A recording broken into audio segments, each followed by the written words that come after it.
उनका प्यार और फिक्र हमेशा मेरे साथ रहता है। भूषण ज्वेलर्स, अनमोल रिश्तों के लिए। हाँ जी सर, रेडी जनाब का रेडी है।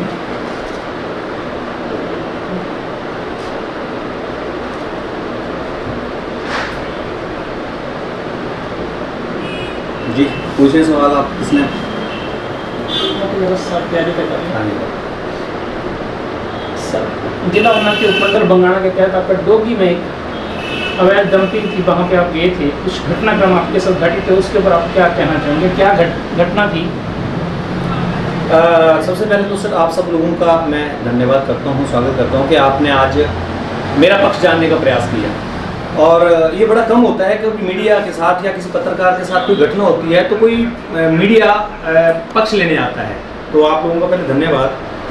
देखिए सर, पत्रकार जो भी व्यक्ति काम करता है, चाहे वो मैं करता हूँ या कोई व्यक्ति काम करता है, समाज के लिए एक आईना होता है। ऐसा ज़रूरी नहीं है कि वो व्यक्ति परफेक्ट हो, उससे भी बहुत सारी गलतियाँ होती होंगी। लेकिन इस इशू के बीच में मैं आपको बताना चाहूँगा कि काफ़ी लंबे समय से इस तरह की घटनाएं आती हैं। बहुत सारे चैनल्स द्वारा पहले भी इस तरह की बातें उठी हैं कि ऊना से बंगाणा के बीच में अवैध रूप से ईंटों का कारोबार किया जाता है। अवैध रूप से कारोबार हम इसलिए बोलते हैं क्योंकि इसको लाने का एक तरीका है। हिमाचल में अगर पंजाब से कोई भी ईंट लाई जाती है तो उसके लिए ज़रूरी है कि वो एंड यूज़र तक ही जाए। अब एंड यूज़र तक जो भी चीज़ जाती है वो सीधी एंड यूज़र के घर पे उतरनी चाहिए। तो ऐसे में बहुत लंबे समय से इस पे चर्चा चल रही थी, तो हमने रैंडमली इस पे बात की। जो डिप्टी कमिश्नर हैं शाहदेव कटोच जी ऊना में एक्साइज के, उनसे हमने बात की तो उन्होंने मुझे कहा कि आप ऑफिस आ जाइए और ऑफिस में बैठकर इस पर एक बात करते हैं। तो मैंने कहा ठीक है सर, मैं ऑफिस आ जाता हूँ। जब हम उनके ऑफिस गए तो उनसे हमारी बात हुई, चर्चा हुई, तो उन्होंने सारी बात समझने के बाद में उन्होंने कहा कि आप के साथ मैं 2 ऑफिसर्स भेजता हूँ और आप ऐसे जो भी डंप इस तरह का काम कर रहे हैं उनके साथ आप एक बार रैंडमली चेक करा दीजिए क्या क्या चैलेंजेस आ रहे हैं, ताकि हमें भी पता लगे। इस तरह से हमारे साथ 2 इंस्पेक्टर जो है, इंस्पेक्टर दिनेश और इंस्पेक्टर विजय, हम अपनी गाड़ी में और वो अपनी गाड़ी में चले। तो सबसे पहले हम आए पठानिया ट्रेडिंग ब्रिक्स है बरनों के पास में। वहाँ पर वो गाड़ी अनलोड हो रही थी, तो वहाँ पर जब वो जो एक्साइज ऑफिसर्स थे उन्होंने जब चेक किया तो वहाँ पर जो गाड़ी थी वो उसके 2 बिल बने हुए थे और वो एक ही गाड़ी के एक ही दिन के 2 बिल बने हुए थे। और जब उन्होंने देखा तो इसके अंदर उनको लगी कि हाँ ये गड़बड़ है कोई, और उन्होंने ये देखा कि वो गाड़ी एक अम्ब की थी और एक कांगड़ा की जो अनलोड हो रही थी, जबकि वो वहाँ हो रही थी। तो उन्होंने मालिक को कॉल किया, तो मालिक वहाँ थे नहीं, तो उनका लड़का था, तो उन्होंने अपनी सारी बात बताई और उन्होंने उसका मेमो बनाकर एक उनको ऑफिस में बुला लिया कि आप अगले दिन ऑफिस आइए। इसके साथ हम अगले एक और डंप पे गए जो एक बाबा जो लुद्रू है, जो बाबा डेरा जो है, जोगी बंगा जो है, उससे पहले एक पेट्रोल पंप के साथ में डंप था जहाँ पे गाड़ी खड़ी हुई थी। तो वहाँ पर जाकर भी उसको गाड़ी को चेक किया गया, तो वहाँ पर देखा गया कि गाड़ी के जो बिल आए हुए हैं वो उसी नाम से आए हुए हैं जिस आदमी का वो डंप था, और उसने कोई परमिशन भी दिखाई और डेफिनेटली वो चीज़ें कुछ ठीक थी। तो हाँ, वहाँ पर एक चीज़ पाई कि उन्होंने बिल बुक नहीं वहाँ रखी थी, इस तरह की चीज़ें नहीं रखी, तो एक्साइज वालों को कहा कि वो चीज़ें रखनी चाहिए। तो वो ठीक था, तो हम लोग वहाँ से, हमें जो लगा कि वो ठीक था, क्योंकि हमें भी पता नहीं था कि वो सही है कि गलत है, तो उन्होंने देखा कि ये ठीक है और ये जेन्युइनली ला रहा है। इसके बाद हम आए इस अगले डंप पे जहाँ पर ये जमासनी माता का मंदिर है। वहाँ पर एक गाड़ी अनलोड हो रही थी और वो जो अनलोड गाड़ी हो रही थी वो गाड़ी उन्होंने रोड पे निकाल के रख दी थी, क्योंकि उनको शायद ये पता लग गया होगा कि एक्साइज वाले आ रहे हैं, तो उन्होंने आधी गाड़ी उठा के आगे कर दी। जब वो आगे कर दी तो वहाँ ड्राइवर नहीं मिला, तो फिर वापस अगले वाले डंप पे आ गए और वहाँ पर वो गाड़ी अनलोड हो रही थी और वो डोगी में था। तो डोगी में जब वो डंप पे हम गए तो वहाँ पर जाकर एक गाड़ी लगी हुई थी, अनलोड कर रहे थे टिप्पर में। तो उस टिप्पर को जब वहाँ पर देखा गया और मालिक को बुलाया गया, तो जो मालिक आए वो आए तो उन्होंने बताया कि वो प्रधान है, कोई उनको बोल रहे थे कि प्रधान है, प्रधान जी उनको बोल रहे थे। तो उस प्रधान जी ने जब उन्होंने सवाल पूछा कि आपका बिल कहाँ है, पहले उन्होंने पूछा, ऐसे बात चलने लगी कि उन्होंने बिल कहा, तो वो लगे मैं ठेकेदार हूँ। तो फिर उन्होंने पूछा, तो मैंने भी ये कहा कि सर आप बिल दिखा दीजिए, अगली बात बाद में कर लेंगे। तो उन्होंने पूछा कि जी आप जनाब कौन? तो एक्साइज वालों ने ये कहा कि आप वीडियो में भी सुन सकते हैं, उसमें उन्होंने कहा कि ये मीडिया से हैं। अब जैसे वो मीडिया से बात हुई और मुझे उनकी बातों से ये भी अभी आगे वीडियो में आप देखें तो पता लगा कि वो मेरे को जानते थे पहले से, जब भी उन्होंने बातें बोली हैं कि जी मेरे में आके तेरे में ऑफिस में तेरे को मारूंगा और तेरे को मेरे में तूने बदमाशी करी होगी, इस तरह की बहुत सारी बातें उन्होंने बोली। इमीडिएटली वो इतने क्रोधित हो गए कि क्रोधित होते होते वो बात धक्का मुक्की पे चली गई। अब मैंने भी ये समझा कि अगर इसको प्राइवेट प्रॉपर्टी से दिक्कत चल रही है कि जी मैं प्राइवेट प्रॉपर्टी में क्यों खड़ा हूं, तो मैंने अपने लड़कों को बोला कि चलो ठीक है हम रोड पे खड़े होते हैं, आप वहां से कवर कर लो।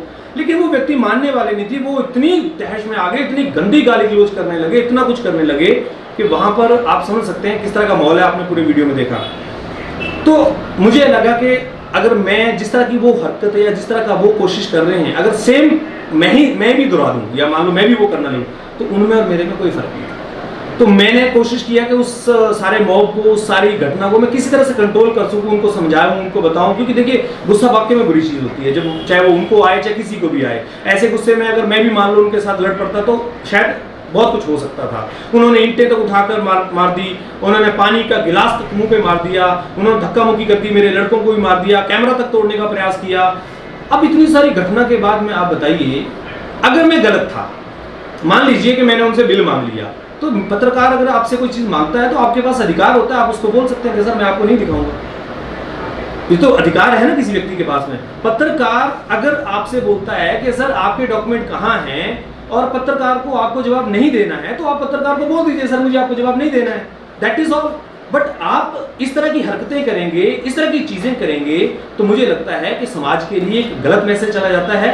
और पत्रकार कोई किसी का गुलाम नहीं है सर, पत्रकार को सरकार सैलरी नहीं देती है। अगर पत्रकार आज समाज के लिए कहीं कोई आवाज उठा रहा है, भ्रष्टाचार के खिलाफ अगर आज आवाज उठा रहा है, तो उसको तो सम्मान मिलना चाहिए। पत्रकार के साथ में अगर इस तरह का व्यवहार किया जाएगा तो फिर आम आदमी के साथ वो लोग क्या करते होंगे। तो ये पूरी घटना जो है वहां पर हुई, और इस घटना को लेकर जो है फिर हमने एसपी साहब को अपना जाकर वर्जन रखा, अपनी बात रखी, अपनी कंप्लेंट दी, डीसी साहब को अपनी कंप्लेंट दी, साथ में जो फुटेज पूरे जो हुई वहां की घटना वो पूरी। और बड़ी हैरानी की बात है सर, वहां से एक्साइज वाले भाग गए, जबकि ऑफिसर्स की ड्यूटी बनती थी कि वो वहां पर रुकते, पुलिस को बुलाते, उस लॉ एंड ऑर्डर को मेंटेन करवाते। तो हमारे ऑफिसर्स का इस तरह का रवैया कैसे पत्रकारों को सुरक्षा दिला सकता है। और आखिर पत्रकार की परिवार है, पत्रकार भी कहीं ना कहीं समाज का हिस्सा है। अगर पत्रकार इस तरह की चीजों में घिर जाएगा और अधिकारी छोड़ के भाग जाएंगे, तो फिर तो पत्रकारिता का कौम ही खत्म हो जाएगा, कोई पत्रकारिता बनेगा ही नहीं। तो ये इस तरह की घटना हुई। और आपको कोई सवाल कोई भी आपको इसको लेकर लगता है, मैं आपको पूर्ण रूप से इसका सवाल का जवाब दे सकता हूं। आप जो सवाल आपको लगता है कि नेगेटिव से नेगेटिव हमेशा में से पूछ सकते हैं, वो पूछिए। सर उन्होंने जैसे वीडियो में हमने देखा तो उन्होंने कहा कि यहाँ पे जो है सारा लीगल काम हो रहा है जी। जब आपने वहाँ पे आप गए और अधिकारी भी वहाँ पे गए थे जी, तो क्या वहाँ पे अधिकारियों ने कोई चालान काटा अगर वहाँ पे इलीगल भाग गए अधिकारी तो जी। और अगर वो लीगल थे तो वो बिल प्रोड्यूस कर देते अधिकारियों को। और मेरी बात जो डीएफसी के हेड हैं मिस्टर विजय हेमलाल जी, उनका मेरे पास वर्जन है, ऑफिशियल वर्जन है, एंड दे टोल्ड मी कि जी हमने इनको पहले भी नोटिस दिया हुआ कि just shut down this kind of activities, these are illegal because they don't have any license to sell the bricks at particular area. So if they don't have any license to sell the bricks, then how can be legal this incident? Legal का मतलब क्या है? सरकार ने पैमाने बनाए हुए हैं, उनके पास लाइसेंस है तो दिखा दें वो। अगर उनके पास उसका जो गाड़ियां मंगवाई हैं, अगर उस पर्टिकुलर गाड़ी का लाइसेंस है उस डेट का उनके नाम पे बिल है और लाइसेंस के साथ, तो दिखा दें वो। और दूसरा, मैंने अभी एक वीडियो देखा, उन्होंने किसी चैनल पे अपना स्पष्टीकरण दिया है कि मैंने पत्रकार से जब वो आए तो उन्होंने कहा कि रमेश शर्मा ने अपने को आपको अधिकारी बताया। सर पूरा वीडियो इंसिडेंट रिकॉर्डेड है, एक जब हम गए और वहां से आए उसका पूरे का पूरा वीडियो इंसिडेंट रिकॉर्डेड है। सर उनका कहना है कि उन्होंने मतलब आपने जो है वो वीडियो एडिट किया है और जो मतलब उन्होंने मतलब आपने जो उनको गाली गलौज की जी, वो आपने एडिट किया। सर इस देश में संविधान फॉरेंसिक लैब भी है, कुछ है, वहां जाकर चेक करा ले वीडियो को। अगर वीडियो गलत निकल जाएगा तो सर 50 करोड़ रुपए का माना नहीं का दावा ठोक दे मेरे पे, मैं देने के लिए तैयार हूं सर, नहीं तो वो तैयार हो जाए देने के लिए। बोलो है जन्मदम तो करो चैलेंज। सर उसमें उन्होंने भी कहा था कि 10,000 रुपए की डिमांड आपने की है। हाँ सर, तो खिशानी बिल्ली खंबा नोचे, पत्रकार के लिए साले को बदनाम करने का एक ही तो रास्ता लोगों के पास, और क्या है सर? 10,000 रुपए उनसे मांगने का कोई प्रूफ तो होगा उनके पास, कोई इंसिडेंट हुआ होगा, उनसे मैं मिला होगा, कोई कॉल आया होगा, कुछ तो होगा। I don't know that particular person who is मुझे तो पता ही नहीं। इसके ऊपर क्या कहेंगे? आपकी 10,000 देखिए सर, तो शायद वीडियो में आपको 500 रुपए देने की बात कर रहे हैं सर। वो देने के लिए तो मुझे 2 करोड़ दे दे। मैं अगर किसी आदमी से पैसा मांगूंगा तो सर उसके से मिलूंगा, फोन करूंगा, किसी व्यक्ति के माध्यम कुछ तो करूंगा। मैं तो उस व्यक्ति को मिला पहली बार जिंदगी में। मेरे फोन की कॉल डिटेल निकाल लीजिए, उसके फोन की कॉल डिटेल निकाल लीजिए, दोनों को आपस में कभी चेक कर लीजिए क्या एक पॉइंट पे कभी आए हैं, और अगर आए भी हैं तो कितनी देर रहे हैं, चेक कर लो आप। अरे सर ये जमाना हाईटेक है, अमेरिका की तरह इंडिया तरक्की कर रहा है, उसके बोलने से नहीं होता सर। तो पत्रकार की गरिमा इसमें जो है नष्ट होती है, जैसे कि 10,000 की डिमांड बोली है उसने, तो इसके ऊपर क्या कार्रवाई की जाएगी आपकी तरफ से? नहीं सर, मुझे ऑफिशियल बोलेंगे तो मैं बोलूंगा। मेरे पहले ऑफिशियल वर्जन आए, देन आई विल डू। मेरे जो अपना लीगल मैटर्स हैं उनको मैं देखूंगा। पहले मेरे को तो आप बोल रहे हैं ना। जी जी। आई डोंट नो उन्होंने बोला कि नहीं बोला। How can I justified it कि उन्होंने बोला है? Let me come the version. उनका वर्जन आने दो, स्टेटमेंट मेरे सामने आने दो, मेरी लीगल टीम देखेगी सर क्या करना है। फिर 10,000 अगर मांगा होगा, 10 लाख मांगा होगा, 10 करोड़ मांगा होगा, मेरा लीगल टीम देखेगी।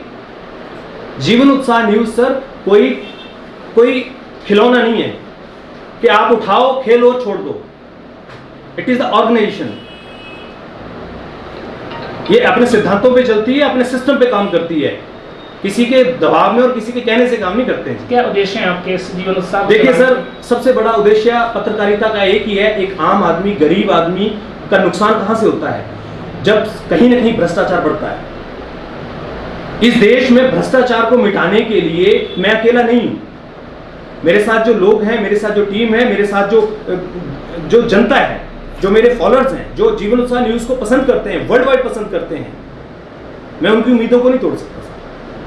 अगर उनको विश्वास है कि उनके गांव में अगर पानी नहीं आ रहा है और रमेश शर्मा को फोन करते हैं कि सर हमारे घर में पानी नहीं आ रहा है, तो बिजली पानी वालों को बाद में फोन करते हैं, रमेश शर्मा को पहले फोन करते हैं। ये मेरा प्राउड है सर, मेरे लिए गर्व की बात है, और मैं सौभाग्यशाली समझता हूं। अगर उनके लिए मर भी जाऊंगा ना सर तो टेंशन नहीं है, डर नहीं है सर। मैंने अपने बच्चों को बोल दिया पहले। क्या बोल रहा है कि भाई साहब, अगर कोई व्यक्ति मेरे को किसी तरह से चैलेंज करता है, थ्रेटन करता है, तो आपको ये सोचने की जरूरत नहीं है कि रमेश शर्मा को अपना काम छोड़ने की जरूरत है।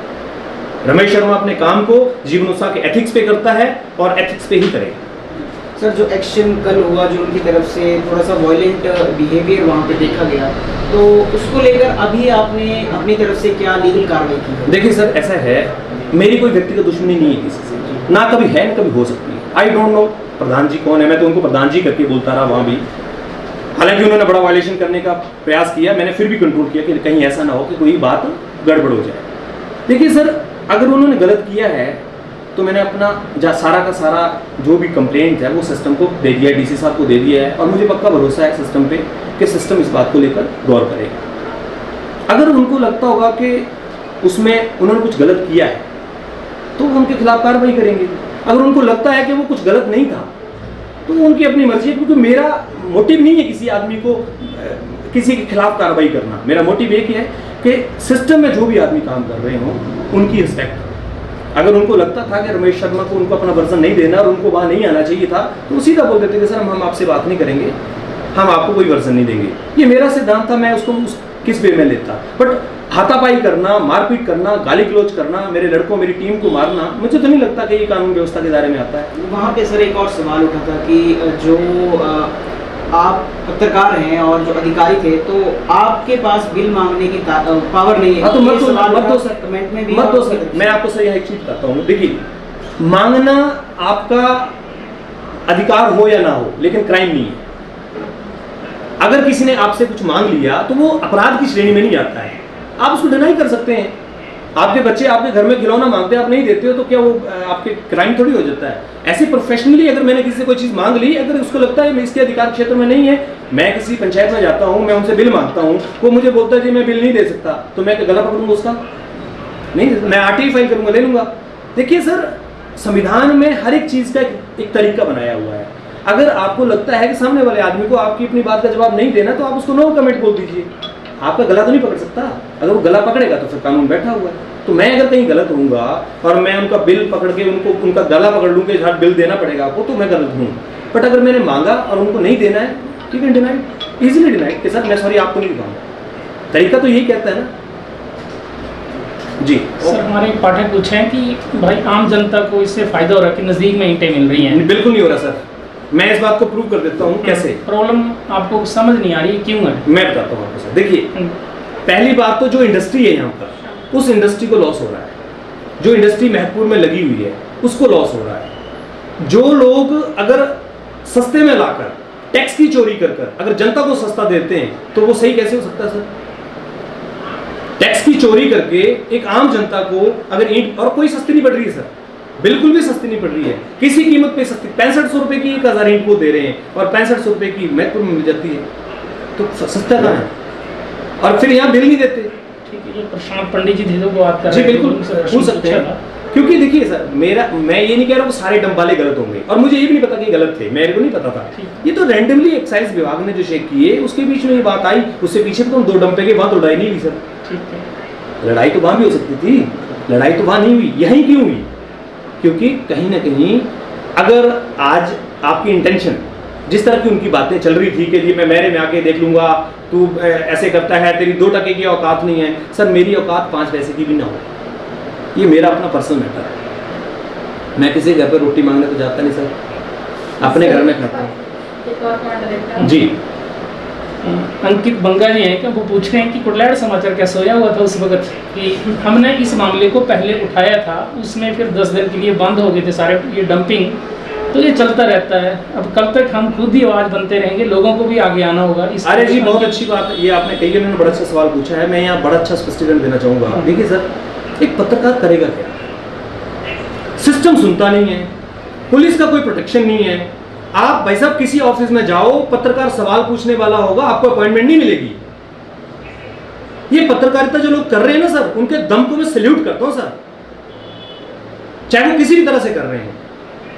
अपने परिवार को दांव पे लगाकर, सर कौन सी सरकार पेंशन दे रही है उनको, कौन सा सरकार उनको इनाम दे रही है, कौन सा? सर एक आदमी के पास ऐड मांगने जाओ, सर मुंह दिखाता है पिछली दर्द करके, जबकि अधिकार है पत्रकार का सर। और अगर कहीं गलती से कोई खबर लगा दी उसकी तो बोलेगा जी ब्लैकमेल कर दिया। भाई साहब पत्रकार तो ब्लैकमेलर ही पैदा हुआ, ब्लैकमेल मर गए, पता नहीं कितने मर गया। पर मैं ये कहता हूँ कि चलिए जितना भी हम लोग कर सकते हैं समाज के लिए, अपने लिए, जो भी कर सकते हैं, चाहे अपनी पहचान के लिए, जिस के लिए करते हैं, हमारी नीयत साफ है, हमारी नीयत में कोई खोट नहीं है। हमारी नीयत पे 0.1% भी कोई सवाल नहीं कर सकता। जो लोग कमेंट करते हैं ना, वो डिबेट कर ले मेरे साथ आकर, अगर दम है उनके अंदर, अगर वाकई वो अपने आप को राष्ट्रवादी मानते हैं और देश का नागरिक मानते हैं, सर डिबेट के लिए चैलेंज करते हैं, किसी भी टाइम आ जाए, स्पेस मेरा होगा, जगह मेरी भी, रेंट भी वो नहीं देंगे सर, बुला लो। ठीक है जी, धन्यवाद। अंकित बंगा जी की बात थी, हमने इस मामले को उठाया था पहले भी, लेकिन जब कहीं ना कहीं ऊपर राजनीतिक संरक्षण लोगों को होता है, फिर डंप तो चलेंगे, तो उसमें पत्रकार अकेला कुछ भी नहीं कर सकता जब तक लोगों का सहयोग नहीं मिलता है। और पत्रकारों के साथ इस तरह की घटनाएं होंगी सर, तो पत्रकार की हिम्मत कहाँ होगी सर? बिल्कुल सही बात है। इसमें हमने वीडियो में देखा कि आपको बहुत ज़्यादा आप शब्द बोले गए थे जो कि नहीं बोलने चाहिए। आप सोचिए, उसके बावजूद भी मैंने उस व्यक्ति को उफ करके जी, तू करके नहीं बोला, जी करके बोला, और इससे ज़्यादा क्या रिस्पेक्ट दे सकता हूँ सर? अब अपनी जान बचाने के लिए सर मुझे तो अपने तरीके को ठीक करना ही पड़ेगा। मेरे साथ भी लड़के थे सर, मेरे साथ भी लड़के मारपीट कर सकते थे, बट हमने इनको बिल्कुल शिक्षा नहीं दी हुई। हमने कहा बिल्कुल नहीं करना है सर, जिंदगी में नहीं। क्योंकि गलत आदमी होगा उसको सजा मिलेगी। अरे मुझे मार के क्या कर लोगे यार, मुझे मार के क्या फर्क पड़ जाएगा? अरे मारना तो अपने अंदर के बेईमानी को मारो, अपने अंदर के झूठ बैठा हो उसको मारो सर। उस जमीर को जगाओ जो जमीर आपने जिंदगी में कसम खाई हुई है नौकरियों में अपने। मैं अधिकारी को भी बोलना चाहूंगा एक बार। कोई जी रमेश जी, मेरा प्रश्न पत्रकारिता से ही जुड़ा हुआ है। जी सर, लंबे समय से हम लोग भी पत्रकारिता कर रहे हैं, हिमाचल प्रदेश में बहुत से लोग पत्रकारिता कर रहे हैं जी। क्या कभी आपने ये समीक्षा की कि बार बार मेरे साथ ये घटनाएं क्यों होती हैं? नहीं सर, मुझे समीक्षा करने की जरूरत नहीं पड़ती। जैसे इसलिए नहीं पड़ती, बड़ी स्कूल में सुनिए सर, सुनिए, मैं समझ गया आपका सवाल। मेरे को सवाल में बंद कर दिया। हाँ मैं समझ गया, कोई नहीं। और उसके बाद जो अभी आपने एक मुद्दा उठाया था कि जो सीमेंट बेचे हैं जी, बोरियां 50 बोरियां कुछ जी, वो भी डिपार्टमेंटल का उनका बयान आ गया कि हमारा स्टॉक हो रहा है जी। तो हमें खुद इस मामले में जो है वो जो पत्रकारिता की जो गरिमा है, अब उसको जब ध्यान नहीं रखेंगे लोग तो उंगलियां उठाएंगे। नहीं सर, ये सवाल कर रहे हैं, आरोप है आपका। नहीं, मैं सवाल कर रहा हूं। सवाल करें तो सवाल का जवाब सुनिए पहले। पहली बात तो सीमेंट पकड़ा गया वहां पर। एक मिनट सुनिए, जस्ट लिसन टू मी।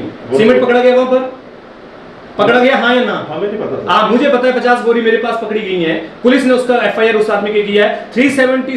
379 चोरी का उस पर लगाया, 411 उस पर लगाया है। सर एक बताइए, एक आदमी के घर पे बोरियां पकड़ी गई, अब वो कहां से आई? वो आदमी स्टेटमेंट दे रहा है, उसकी स्टेटमेंट को मैं थोड़ी नहीं देखूंगा सर, उसकी स्टेटमेंट पुलिस ने ली है। अब गार्ड ने क्या किया, स्टॉक उसका पूरा हुआ नहीं हो, that is not my concern sir. मैं किसी के घर में घुसकर सर उसके गला पकड़ के नहीं निकाल सकता, ये प्रशासन को देखना है। This is not. और बड़ी स्कूल वाली बात सर, बड़ी स्कूल के अंदर हम वर्जन लेने के, उसने बंद कर दिया, मेरी क्या गलती है सर? ताला मेरे घर, आप मेरे ऑफिस में आए, मैं बाहर से कुंडी लगा के बंद कर दूं, आपको क्या कर लोगे? पुलिस को बुलाओगे? उसकी एफआईआर हुई है, मामला कोर्ट में लंबित है, उनके खिलाफ, मैडम के खिलाफ एफआईआर है और वो कोर्ट में लंबित है मामला, वो कोर्ट में जवाब देंगी ना। कर आप मुझे कोई भी मामला बोलिए, आप दूसरा मामला बोल रहे हैं कि जी मेरी गरिमा, सर मेरी गरिमा को बढ़ाने की जरूरत किसी को नहीं है। मेरी गरिमा मैं खुद जानता हूं, क्योंकि मैं कभी किसी के साथ गलत करने की सोच नहीं रहा। नहीं, मैं आपकी गरिमा की बात में पत्रकारिता के सिद्धांत क्या कहते हैं सर? आप पत्रकारिता के सिद्धांत क्या है? पत्रकारिता में कहीं नहीं सिखाया गया है कि पत्रकार थानेदार है, पत्रकार जज। सर मैं आपको बताना चाहूंगा कि पत्रकारिता में ये सिखाया नहीं गया कि थानेदार नहीं है, जज नहीं है, लेकिन ये तो आपकी अपनी सोच है, अपनी समझ। देखिए एक मिनट, मैं आपको बताता हूँ, एक आदमी के पास एक स्टेज सुनिए, स्टेज कोई बात नहीं, सुन गया आपका प्रश्न। मैं ये कह रहा हूँ कि मेरे सवाल में 14 से लेकर आर्टिकल 14 से लेकर आर्टिकल 32 तक जो राइट आम सिटीजन के हैं वही हमारे हैं। किसने कहा आपसे सर? मैं बोल रहा हूँ सर, उसके बीच में 21A भी है। क्यों है वो?